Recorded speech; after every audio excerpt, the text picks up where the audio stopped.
Greetings and salutations, everyone. It's time for another episode of Viewport Relay, a bi-weekly podcast where the Viewport team looks at the latest news in the gaming industry. I'm your host, Albert Corsten, and I'm joined as always by Tristan Jung. Hello. And Alex Nestor. Hey. All right, guys, it's here. We are in prime summer right now. We're in the middle of July. How's it been hanging? It's hot. Triple digits right now, but... Triple digits. Mm-hmm. That's a desert for you. That's a desert. Speaking of deserts, or desserts, what have you been playing? Wait, that what? Segue was bad, but we're just gonna roll with it. Okay. I will go first. I've been playing... First, I played and finished Captain Toad Treasure Tracker. Do. Oh, thank God. I was on the edge of my seat for that. It was a great game. Check the review. And then after check a look at the review. And after that, I played StarCraft 2 for the rest of the week. All right. So for myself, I've been playing a lot of Division with my buddies, including Tristan. So we've been playing to the end of that, got to the end game, and been doing some incursions. And the Underground is free for this week, so we've been doing that a little bit. It's a decent game. What's the Underground? Is it like the London Underground? It's the Underground, literally, where you just kind of fight through semi-procedurally generated encounters, and then you just get a lot of loot, basically. It's kind of cheating. That sounds fun. In terms Is of that how still much free? Until Wednesday. Okay, let's go right after this. Yep. Cool. As for me, been playing every waking moment that I'm not busy doing things. Playing some of that Octopath Traveller. How is that game? Yeah, how is it? Give us a sneak peek. Mm-hmm.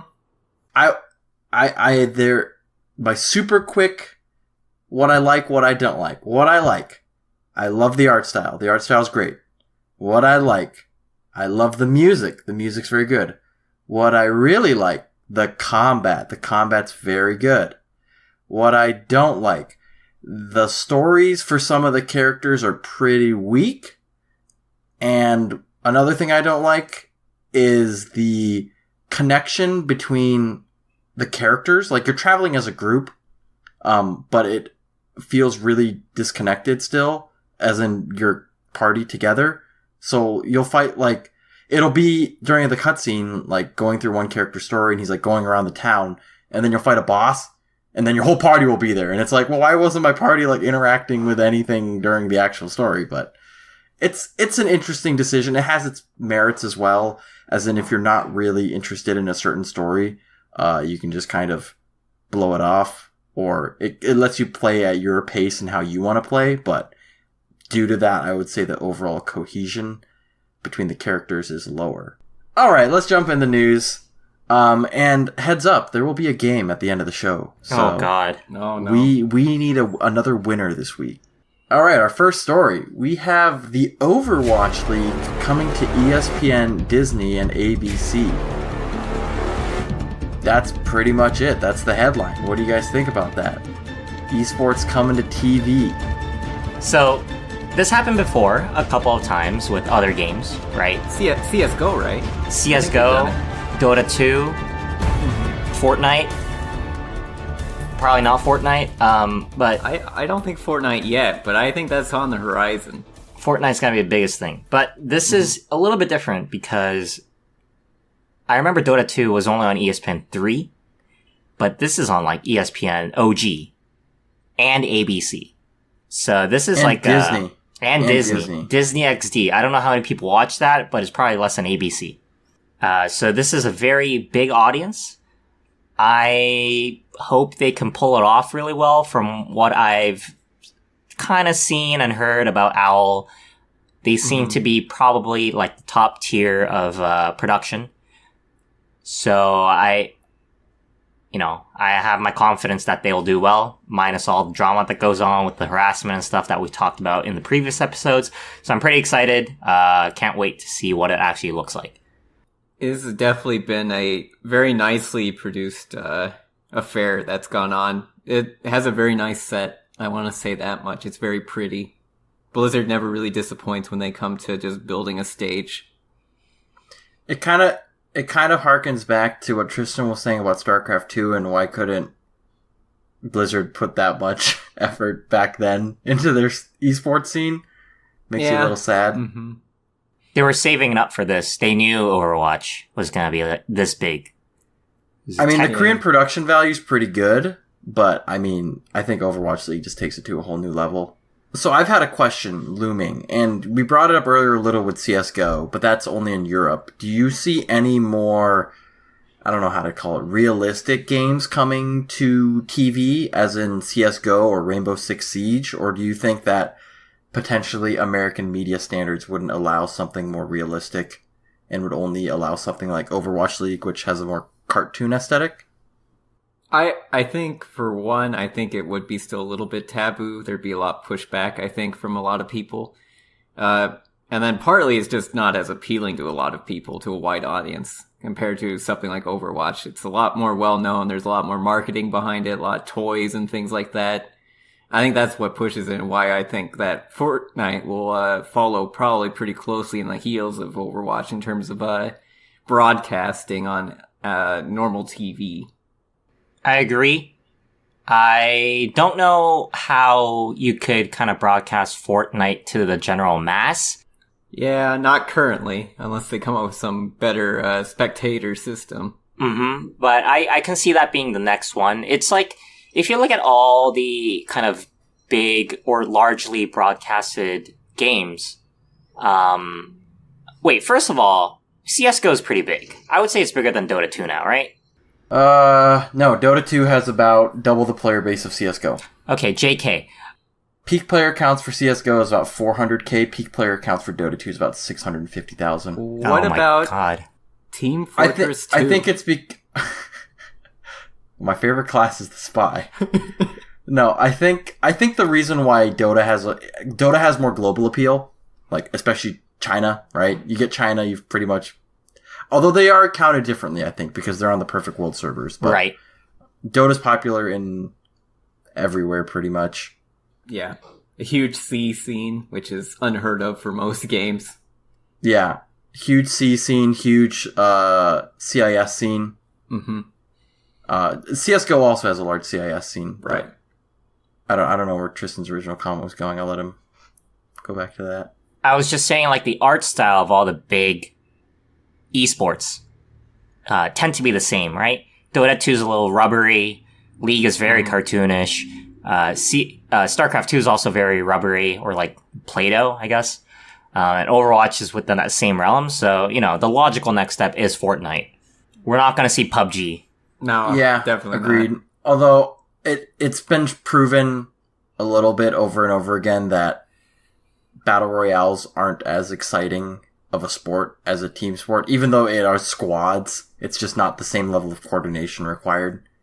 That I don't think it makes as good of a spectator sport. But all right, then moving on to our next story, we have more troubles with, well, not more troubles, but troubles with Nintendo's online. Specifically, there are now cheaters in Splatoon 2, and someone proved that earlier by hacking the rank leaderboard, essentially, with "Please fix the cheaters." I mean, I'll just start out with the question right now. If Nintendo's coming out with their online system in a little over a month, right? They said September. Do they need to implement some sort of way to remove cheaters from lobbies, or put some anti-cheat in, or I don't know what's going on? What are your guys' take on this? Yeah, they're definitely going to have to come up with something, because nothing kills a game faster, in my opinion, for online gaming than cheaters. Like, it just kills people's motivation to continue playing the game when they just can't compete with somebody who's just going at a level that no human can possibly go at. Yes, I agree. They should put anti-cheat as well. I think part of the problem is that the Switch has like that hardware flaw, right? Mm-hmm. I think this is where it started from. I didn't do my research. That's on me. But I feel like, now they really have to do it, because every online game from now on is gonna have cheaters, just due to this issue. And once Smash comes out, or I don't know what other competitive game there could be. Fortnite. Splatoon. Splatoon. Yeah, they really need to get on top of this. Did they give an update on when the online service is actually going to come out? Is it actually coming out in September? Launching September 2018. Okay. So yeah, they've got 2 months to figure this out, or maybe even 1 month. But I feel like on the other hand, Nintendo games, like, not many people play them for the online. And even on, like, Mario Kart 8, Mario Kart 7, there were a lot of cheaters. I don't know if you played online pretty heavily on those things. So I feel like the typical Nintendo gamer kind of gets around it either by playing with just their friends or dealing with it as it happens. Yeah, because That's true. It's been a long history with Nintendo platforms, especially where they just get like these backdoors and stuff, so you can start downloading region-free ROMs for your like 3DS or whatever. And then now this problem where they just don't really have any way to stop people from just injecting into their consoles. I mean, Nintendo does do hardware. They, according to Game Explainer, they said that the newer switches that are shipping out do have the firmware fixed. But I think it was that, but I also remember reading something about how the flaw is within the GPU itself, so it's impossible to fix, but I'm not sure. But at the same time, I feel if Nintendo's doing this sort of esports push, especially with Splatoon, they need to get this sorted out, and especially if they're going to make people start paying for online, they really need to get it sorted out. I feel that with Mario Kart on the older stuff, you're like, oh, whatever, online's free. I don't have to pay anything for it. Whatever, there's cheaters. But if you're paying, it's not that much. It's $20 a year, which is like, I don't know, like $1.50 a month. Like, you don't really care as much. But yeah, once you're paying for it, you're like, Nintendo, you got to do something. I don't know what you guys think, but I feel that Nintendo would handle horribly a version of some sort of, like, community kick system. I feel like they would just botch completely how to do that, if they were even to do that. You gotta add the friend code of the offender. And everyone in the server. Yep. Then you need to mail it in physically. Reggie needs to sign it. In person. And then Kimishima gives the final approval. You also need to mail in your Switch. Mm-hmm. And it takes 3 months to verify. And you have to pay for shipping the entire time. Please understand. Please understand. We're trying to get rid of one hacker. All right. We're moving back a little bit into, not really esports per se, but online gaming. So there have been reports, and not just reports, but it's been confirmed that Rainbow Six Siege players who use racial slurs are now getting banned instantly. And just for some numbers, on your first offense, you will get a 27-minute ban. On your second offense, it'll be a 2-hour ban. And on your third offense, the behavior will be manually reviewed, and you'll be given like an appropriate punishment based probably on like the number of offensive or whatever. But it serves a maximum penalty, I guess, of a permanent ban. I love how they said an official investigation into the account is conducted. Like the FBI will show up, and they will read through all your chat logs, and you will go to jail. I don't know, completely unrelated, but in terms of that investigation thing, there was a pretty famous post, like 4 or 5 years back, of Guild Wars 2, where the community support people went on the subreddit and said, like, if you were banned, feel free to post here, and we'll see, like, why you were banned. And essentially, a lot of people would give their names, and then the comment below would say, this was what you said in all chat, and it was just like a huge racial slur, and then the account would be deleted. The Reddit account that posted. So, I don't know. What do you guys think of this? Is it heavy-handed? Is it justified? I guess it's fine, really. If they're typing something stupid in Siege, I guess just, slap their hands and then throw them to the elite unit of Ubisoft. I find it funny that they implemented this that can instantly ban you for racial slurs, but they've barely been able to fight cheaters and aimbots. Hey man, it's easy to write code that's, if use this word from this list of bad words. Mm-hmm. Bam! Very simple. But yeah, I don't know. It's a weird priority in my eyes. I think they should be trying much harder to actually deal with the cheater problem than some words in chat that you can disable. Tristan, what do you think? Heavy-handed? Justified? Oh, totally justified. I honestly think this just took like a day or two to implement, to be honest. Yeah, this would take almost no time. And I'm pretty glad that they did, because, video games in general tend to be a little bit toxic. Yeah. We've had our share of Dota 2. Mm-hmm. Get a little heated. Yeah, a little heated. Some really good bombs are dropped. But, no, this is a good start. I think we can start from here and then kind of go into other territories as well.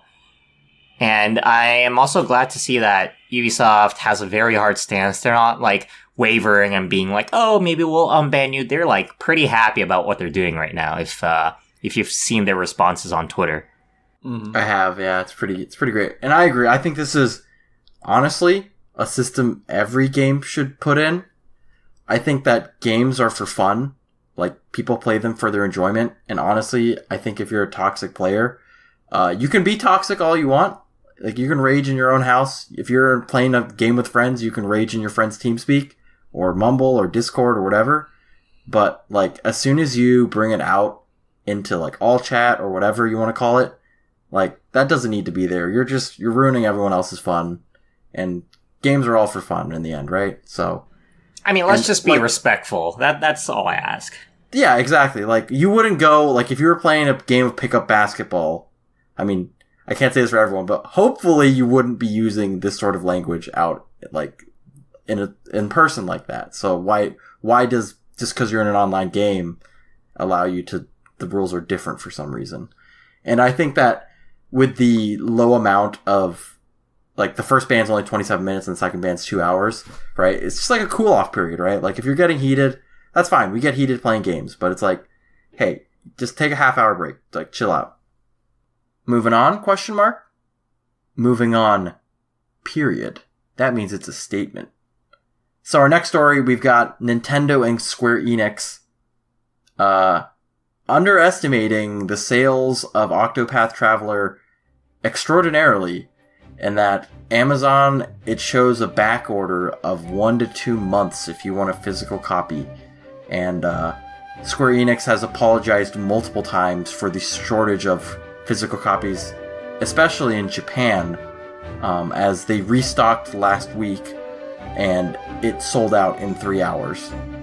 So I don't know, we don't have numbers on the initial shipments, but I don't know. What do you guys think? Did they not see our poll? Come on, guys. Nintendo underestimating sales of a game? Who would have guessed in 2018? Name a more potent combo. Mm-hmm.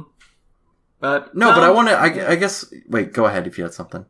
I don't know. It's pretty crazy to me because a lot of people were definitely really hyped for Octopath to come out. They were like, "Oh man, a classic JRPG from Square Enix." I mean, it's this Bravely Default team, but that's still pretty cool. So I don't know. I don't know. Somebody just thought that, people didn't want this kind of game anymore, I guess, but they were very, very wrong. I think they only have one marketing person, one sensible marketing person, and that person moved on to work on the NES Classic, right? Because they started supply that again, and then, Mm-hmm. Now the software division has literally no one. He goes into the room, he or she goes into the room, and they're like, well, how do we save this, magic person? And they just put their hand up, like, shushing everyone in the room, and they're like, make more copies. And everyone's just like, oh my god, they're a genius. This man. They're a genius. And then the next meeting, how can we fix Octopath Traveller? Puts their hand up, make more copies. Oh my gosh, they did it again. No, he or she has to be a little bit, not fully confident. Like, it has to be a question. Okay. Make more copies? Okay, there we go. Yeah. And they're just like, Mm-hmm. by golly, they've done it again. But related to this story, I want to talk about sort of the decision, I guess you could call it, between buying a game physically or buying a game digitally. And by that, I've read some comments online on a few of the articles and on Reddit of people saying that they're not buying the digital version. They would rather wait for the physical version, which seems extremely weird to me. Just my personal opinion, if I really want to play a game and if it's sold out physically, man, I'm going to wait. I'm not going to wait for that. I'm going to buy that game online. That exact thing happened to me. I wanted to play Monster Hunter for You for 3DS, but of course that thing was never found in the wild again a week after release, so I had to go out and buy a new SD card and everything for my 3DS just to download and play it. So it was a huge game for 3DS. Yeah, so I wanted to ask you two just your personal, I guess, philosophies on, do you buy your games physical or digital, or what are the opinions that influence? Obviously some of them are like cost, right? If a game's really cheap physically or digitally, you'll buy on that one. Another one I've heard is obviously internet is a big factor. If it's a large game, you don't want to buy it digitally. And then probably the most common one is people like collecting physical games. Yeah. Go ahead. No, go ahead. Finish your I was going to say, and with the physical collectibles, it's sort of, for especially console gamers, they can sell their used games. But just, do you guys want to talk about sort of your preference and how you kind of decide whether you buy a game physical or digital? Yeah, for me, it's largely a sale thing. If it's cheaper for console, especially, I'll buy just whatever's cheapest. Other than that, it tends towards digital. The only time I will definitely buy physical is if it has a cool, like, steelbook case or something.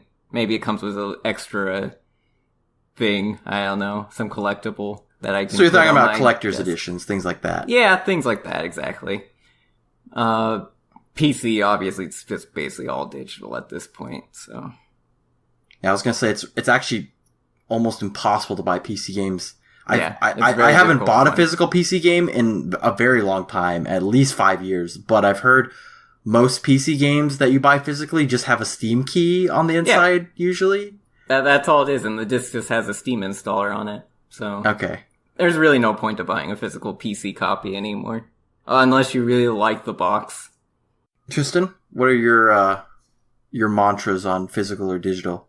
So, I have, on PC, I've been digital only for, oh boy, like 10 years almost now. Like Albert said, it's like impossible to find a physical copy of games. And I have to download the entire thing anyway, so might as well just do it from the comfort of my own home. And not have to wait for delivery, because I can just buy it at midnight.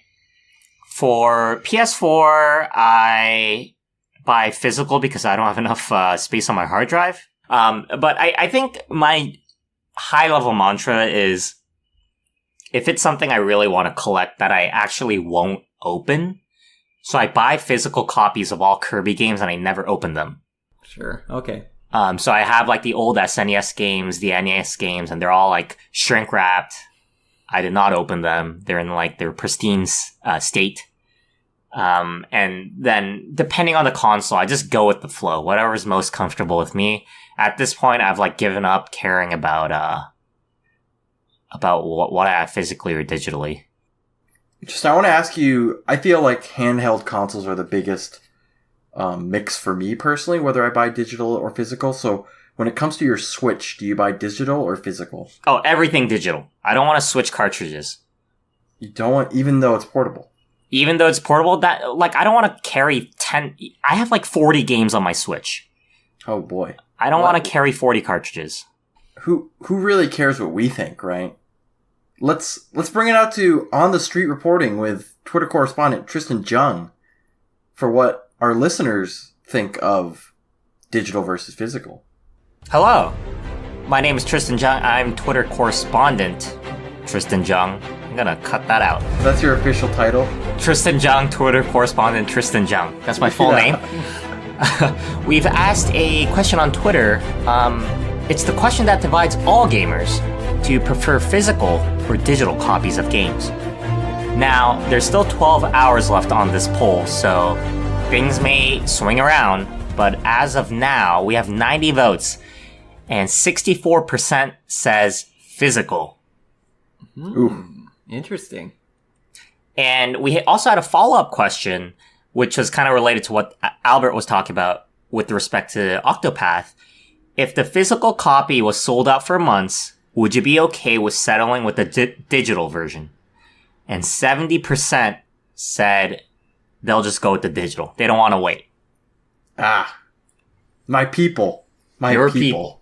Well, let's be realistic here. If you want the physical copy, you can pick it up later. That's true. And if you want the physical, for people who want it that bad, probably already pre-ordered it before it came out. Like, well before. But I think some of the more involved responses were very similar to what we're talking about. At the man known as C has said, I've always enjoyed physical copies for the sake of collecting. At Lena Suzaka also said the same thing. Physical for games I plan to collect or plan to sell. And at Johnny Blaze 708 also said physical is worth something at the end of the day when you're done playing. So there's a lot of like reselling and collection vibes coming out from here. Yeah. Reselling's never been a huge thing for me, but I can definitely see how you could make some money back. And then, as we were talking about the digital, at Orem48994694. Oh boy. Said, that's a mouthful. If you're on the PC like me, then digital. Physical gets lost, ruined, takes space, inefficient. This girl or gal is just hating on physical. Girl or gal? Guy or gal. Hey, it's 2018. How much sake have you drinking? About a quarter. And our own writer, at Frostlight, said, my dude came here to say the same thing. A hard drive fits a lot more stuff than a shelf does. Very true. I like it. You just keep buying more hard drives. Think of that shelf efficiency. All right. Thanks, Twitter correspondent Tristan Jung. We will check back with you shortly on a later article, so stay tuned. All right, we got some more Nintendo news really coming up hot off the presses, and this is actually a pretty big one. Nintendo has, in the past, gone with a policy of mainly cease and desisting ROM websites, but they've taken the gloves off, and they are now suing, just outright suing, let me find it, it's Love ROMs and Love Retro, for hosting ROMs. I'm not surprised they've gone to suing them, because obviously it is lost sales to them probably for some of these games. I assume a lot of them are on the Virtual Console and you can buy them. But you know how they've been, other companies like Blizzard have been starting to actually sue hackers who hack in their games, so it only serves it right that Nintendo's starting to just straight up sue people who are trying to distribute illegal games to people. So, obviously, Nintendo is well within their legal rights to sue these websites. But what do you guys think that fan reaction will be? People who like playing ROMs, people who may have owned these games in the past physically, going back to the physical thing, but maybe have lost their copy and just want to play an older game that they used to own. It's always been a gray space if that argument even works. So I don't know the legal bounds of if that's even true, that you can actually download a ROM legally if you at least at some point owned it legally, physically. But so, what do you think fan reaction to this? Of course, it'll be negative. People won't like it that ROMs are getting taken away, and I mean it's somewhat justified. Some of these games are probably never going to appear on Virtual Console ever again, and you'll probably almost not be able to buy them from anything ever. But at the same time, you'll probably be able to find a ROM site if you are really looking. There's always the meme. Like Alex said, downloading ROMs, even when you have the physical copy, is a gray area. There's always the meme of, you can legally hold on to a ROM of a game that you physically own for 48 hours. So you just like download it, delete it after 2 days, and download it again forever. So, I mean, it's kind of silly for people who want to kind of keep a digital collection. But I can see Nintendo's stance on why they want to sue. I'm not sure if they want to use this as a precedent. Like, if this actually works out, they might just sue everyone at once. But it's interesting to see where this will actually go. Agreed. Rumor time. We've talked about it before on this, but do you think that the removal, Alex brought it up early, that they do sell some of these on their older some of these games on their older virtual console. Do you think that this is a sort of step forward to promote, or I guess reduce competition? I don't know how you want to put it. But reduce competition of their classic consoles, as well as possibly alluding to a virtual console-esque system on the Switch, and this is kind of paving way for that, or is it just the timing is just, it's coincidence, blah, blah, blah, stuff like that? I definitely think it is something they're trying to lead into, but of course it's going to be on the onus of Nintendo to actually act on that and deliver all these games that are basically not going to be easily obtainable, or as easily obtainable as they are right now, to just download a ROM. They need to actually deliver with their paid service to give you the ROMs that you no longer get access to otherwise. It'd be interesting to see some of the research around this, right? Mm-hmm. The Switch is not a cheap system for the majority of the world population. Mm-hmm. I mean, a computer is also not a cheap system, but, you know, if people who would have not bought a Switch anyways are downloading these things, maybe it's okay. Like, there's a lot of moving parts here. It's hard to justify that suing them to kind of get rid of the X% that would have not bought this any other way is right. It's kind of hard. So yeah, that's always something you have to account for. The people who would just not be buying these things in the first place because they just can't. Yeah, and I bring up these questions just for discussion, and I agree that it's a little far-fetched. I've just seen some people saying that online. And I think that the Switch offers a unique experience for these classic games where they can be played on the go, especially imagine if it was like a Game Boy game where it was originally played on the go. Well, now you can sort of do that again on the Switch. What if I do that on my phone? Oh, ooh, this guy. All right, headed into our last story of the day. We're going to play a word association game, guys. When I say this phrase, tell me the first word that comes to your head. No Man's Sky. Disappointment. Empty.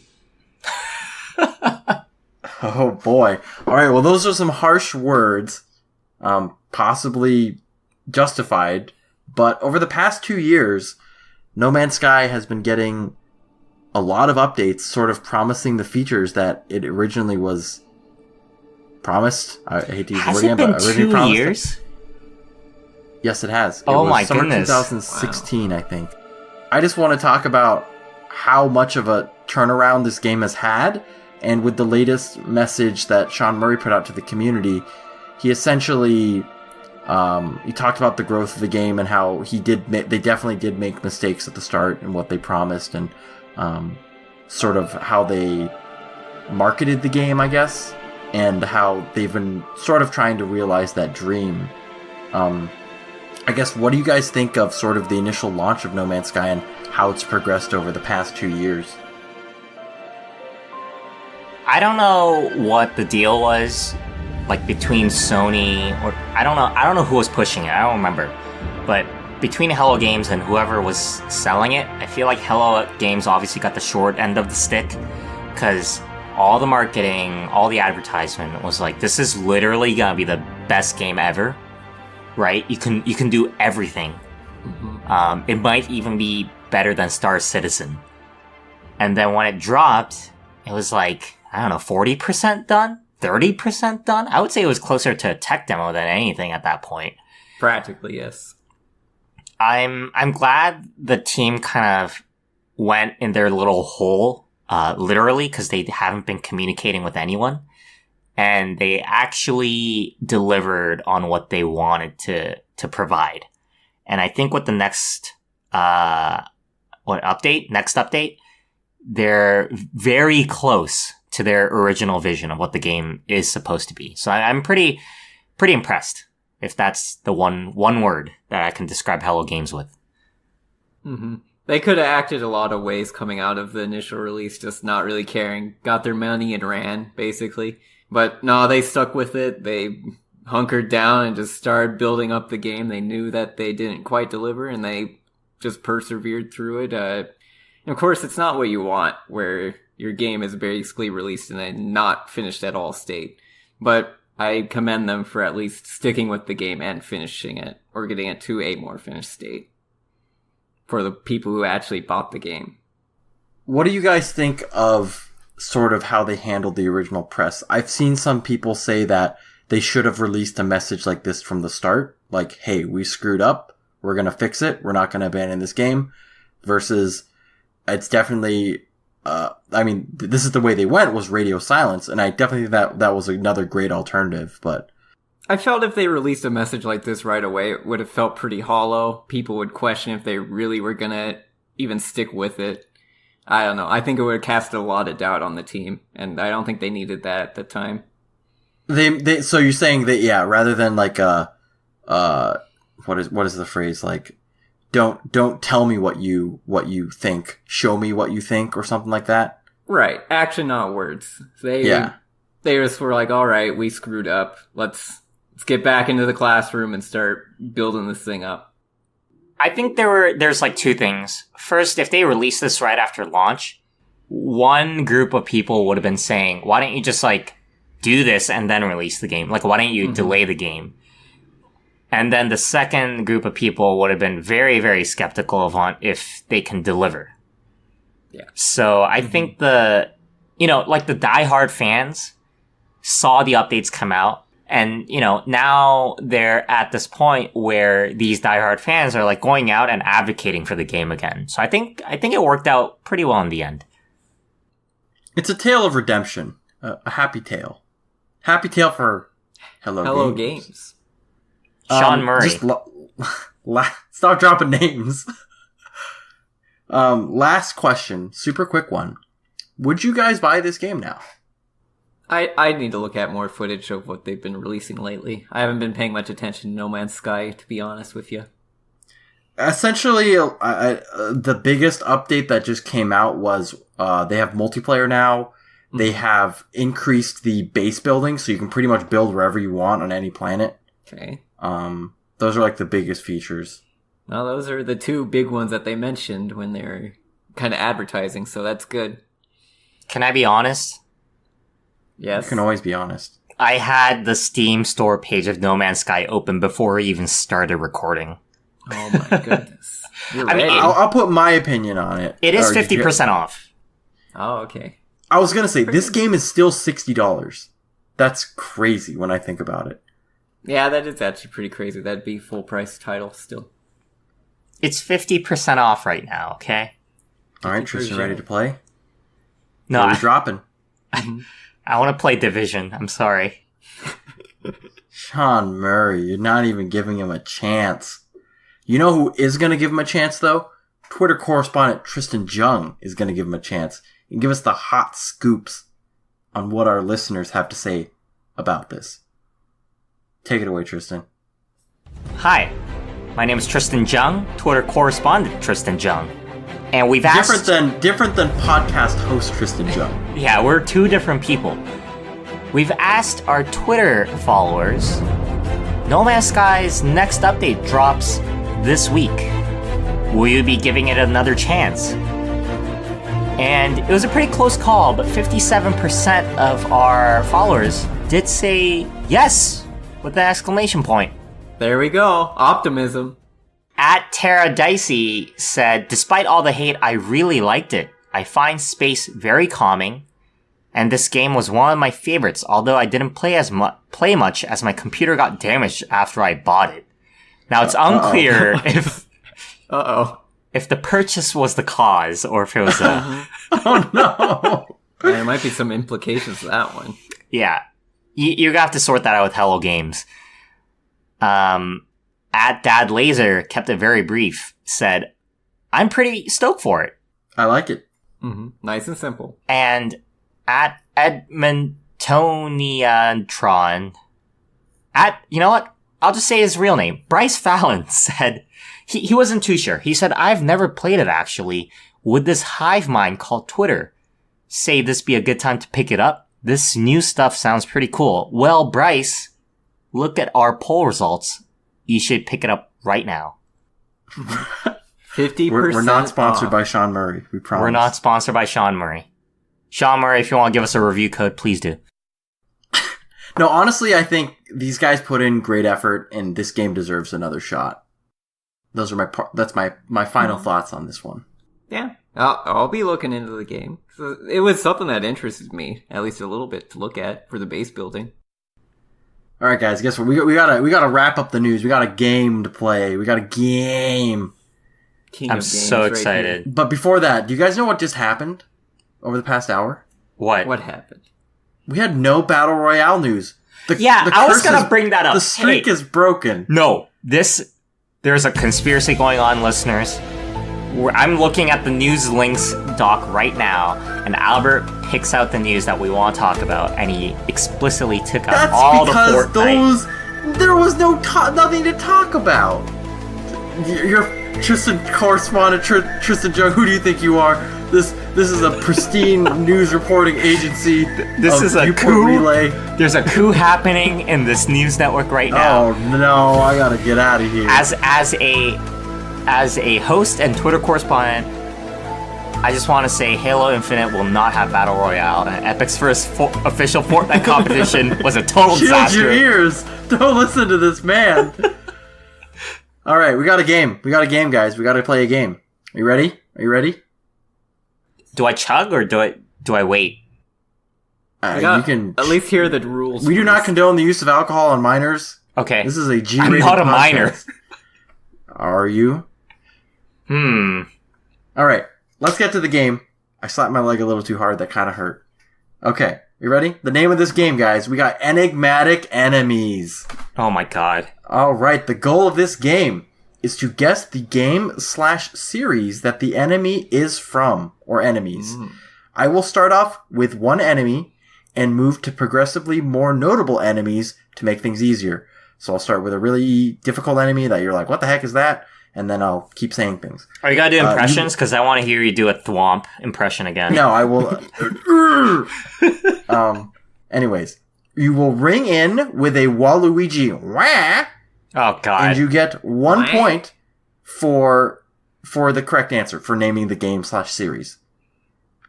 Sound good? Sounds great. Pretty simple. I'm so I ready. think there's an even number of these, so let's hope you don't tie, otherwise I'll have to grab a tiebreaker. Alright. And some of these, the enemies might have similar names to other games, so if you're unsure, you might want to wait, or you can take a shot and try to guess the game. Okay, let's go. Let's go. I'm hyped. Alright, first one. First game. Shulker. Zombie Pigman. Enderman. Creeper. That's the Creeper. Minecraft. 1 point for Alex. Yeah, I did it. I love Minecraft. Gosh darn it. Alright, this one's a little bit of a weird one, but I had to make the easy hint, so it'll be hard at first, but then the last one maybe. Okay. Rosie. Security bot. Wah. Tristan. Bioshock. Ooh, ding, ding, ding. Oh man. Alright. Yeah. The other hint was Splicer. That was the last one. Yeah. Okay. Alright, next one. These ones are all pretty easy, honestly. Gunship. Strider. Wah. Antlion. Tristan. Half-Life. I need a game. Half-Life 2. Ding, ding, ding, ding, ding. That was kind of cheating, because I heard Strider as I was wang. Yeah, you're a big fat cheater. By the way, I haven't been keeping score. I need to... I'm 2-1. 2-1.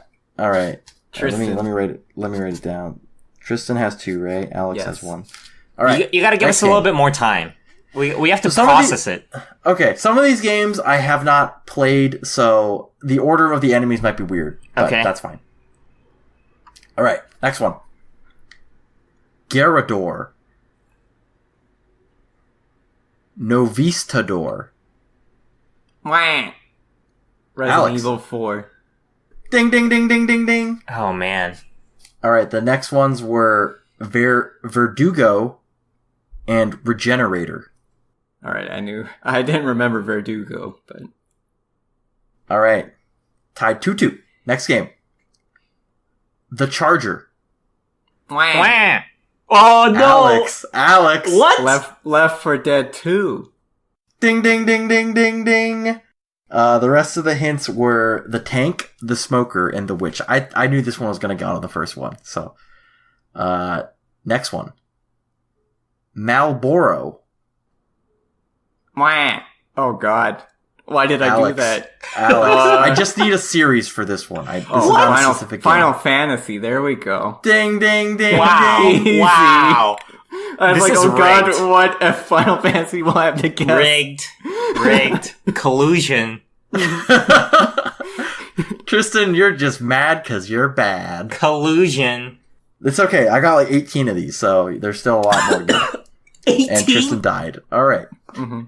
He's drinking. He's drinking every time he loses, and he's like, I don't have enough. I can't survive. All right, next one. Yao Guai. Sentry Bot. Wah. Death. Alex. Fallout 3. Yeah. Fallout 3 is correct. It is 5-2. I was trying to remember what a Yao Guai was. It's the bear. It is. The next one I had was Deathclaw, and the last one was Ghoul. All right, next game. Wallmaster. Wah. Oh. Tristan. Legend of Zelda. Ding, ding, ding, ding, ding.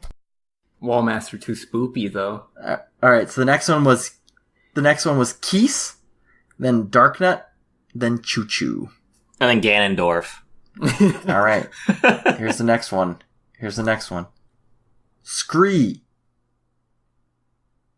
Dragon. Space Pirate. Wah. Tristan. Metroid. Correct. Ding, ding, ding, ding, ding. I thought that was going to be a hard one. My fourth hint was Metroid, but I was like, do I even say this one? All right. Next one. Fishbone. Swooper. Wait, Spooper? Swooper. Oh, Swooper. Swooper. Cheap Cheap. Wah. Alex. Mario 3. Correct. I just had Mario, but Okay. yes. The last one was Goomba. Goomba.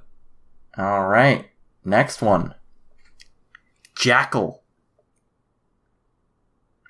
Sentinel. Wah. Halo. Alex. Correct.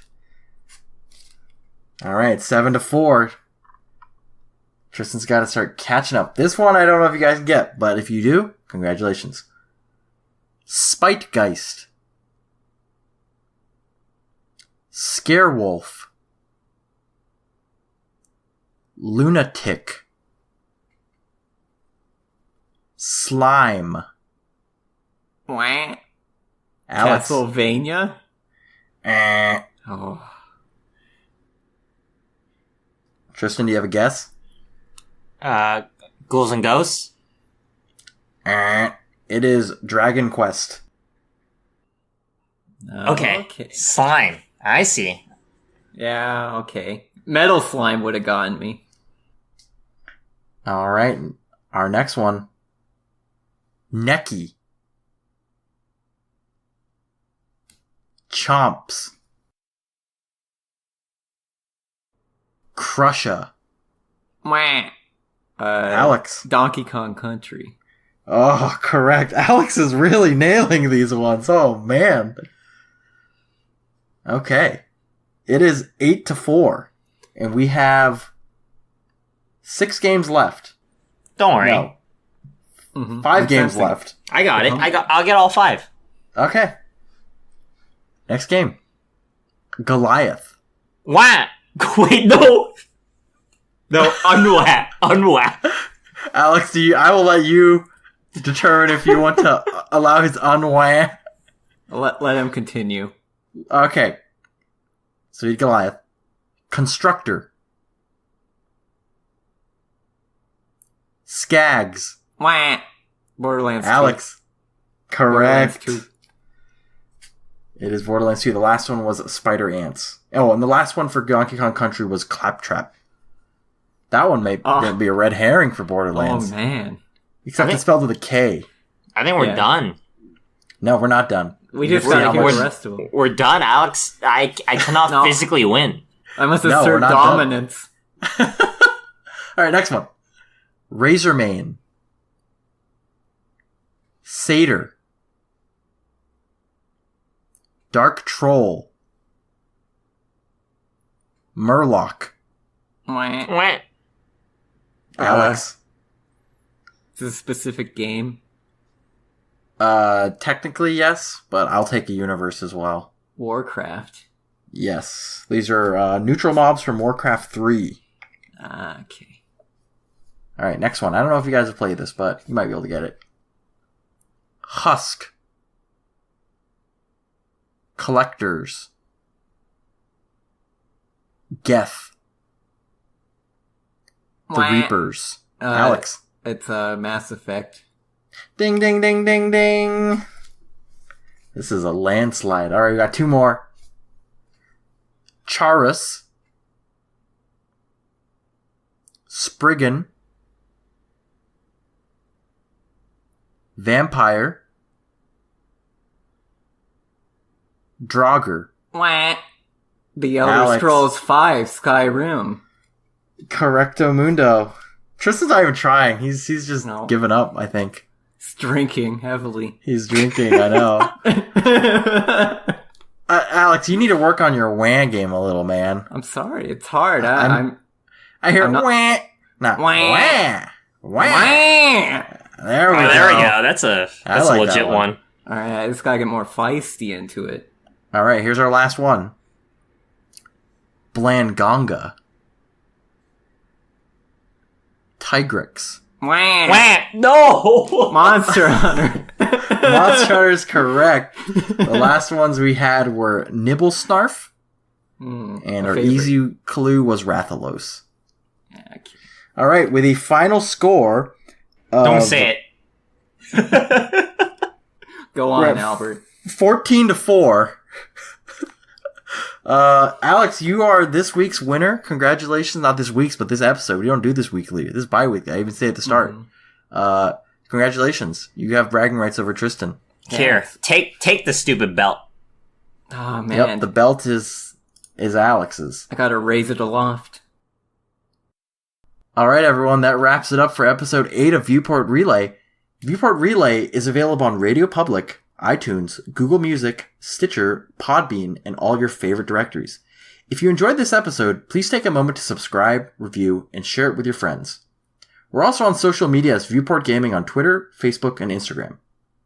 Alex, why Viewport Gaming? Why Viewport Gaming, you ask? Viewport Relay is a part of Viewport Gaming, a gaming site that provides a look into video games through reviews, features, and podcasts. You can find all Viewport content at viewportgaming.com. Hey, thanks, Alex. As always, I've been your host, Albert Corsten, joined by Tristan Jung. Wah. And Alex Nestor. Woohoo! We'll see you all next time.